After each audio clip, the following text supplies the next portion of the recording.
ಹೇಳಿರ್ಬೋದು, ಗೊತ್ತಿದೆಯಲ್ವಾ? For your reference ಏನಿದು? ಬಟ್ಲಿ. ಇದು ಇದು ಟ್ರಿಗರ್. ಇದು ಇದು ಬೋಲ್ಟ್ ಅಂತಾರೆ. ಈ ಆಕ್ಷನ್ ಟಾಕ್ ಅನ್ನೋದು, ಸರಿನಾ? ಇದೇನಿದು? ಬೋಲ್ಟ್. ಇದು ಟ್ರಿಗರ್. ಇದು ಕೇಸ್ ಕಲೆಕ್ಟರ್. ಮ್ಯಾಗ್ಝಿನ್ ಇದು ಬರಲ್ಲ, ಕೇಸ್ ಕಲೆಕ್ಟರ್, ಸರಿನಾ? ಇದು ಏನು? Range plate. ಏನ್ ಹೇಳ್ತಾರೆ? Range plate. ಇಲ್ಲಿ ನೀವು ರೇಂಜ್ ಸೆಟ್ ಮಾಡಬಹುದು, ಸರಿನಾ? ಇಲ್ಲಿ ಮೇಲೆ ಕೆಳಗಡೆ ಮಾಡ್ಕೊಂಡು ನೀವು ರೇಂಜ್ ನ ಸೆಟ್ ಮಾಡಬಹುದು. ಏನಂತಾರೆ? Range plate. ಇದು ಏನ್ ಹೇಳ್ತಾರೆ?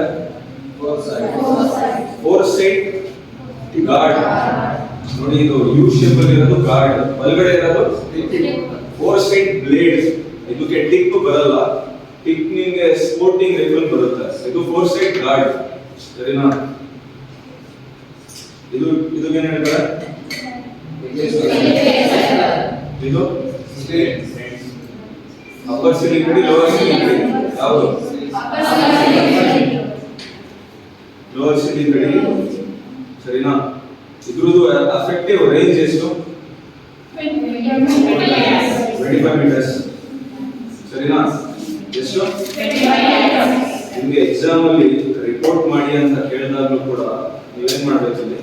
ಫಸ್ಟ್ ಹೆಡ್ ಫಾರ್ ಎಕ್ಸಾಂಪಲ್ ನನಗೆ ರಿಪೋರ್ಟ್ ಮಾಡಿ ಅಂತ ಹೇಳ್ತಾರೆ, ಸರಿನಾ? ನಾನು ಬರ್ತೀನಿ, ಸೆಲ್ಯೂಟ್ ಮಾಡ್ತೀನಿ.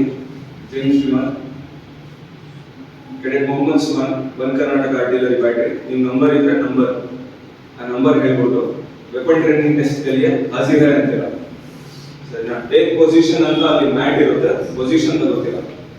ರೈಫಲ್ ಖೋಲ್ ಅಂತ ಪ್ರೊಸೀಜರ್ ನಿಮ್ಗೆ ಗೊತ್ತಿರ್ಬೋದಲ್ಲ ಎಲ್ಲರಿಗೆ? ಗೊತ್ತಿದ್ಯಾ? ಎಲ್ಲರಿಗೂ ಯಾರು ಗೊತ್ತಿಲ್ಲ? ನಿಮ್ಗೆ ಗೊತ್ತಾ? ಗೊತ್ತಾ ನಿಮ್ಗೆ? ಆದ್ರೂ ಒಂದ್ಸತಿ ನೋಡ್ಕೊಳ್ಳಿ. ಇದು ಏನ್ ಹೇಳ್ತಾರೆ? ಬೋಲ್ಟ್ ನ ಕೆಳಗಡೆ ಇರುತ್ತೆ, ಮೇಲೆ ಮಾಡ್ಬಿಟ್ಟು ಹಿಂದೆ ಎಳಿ. ಹಿಂದೆ ಎಳೆದಾದ್ಮೇಲೆ ಇಲ್ಲಿ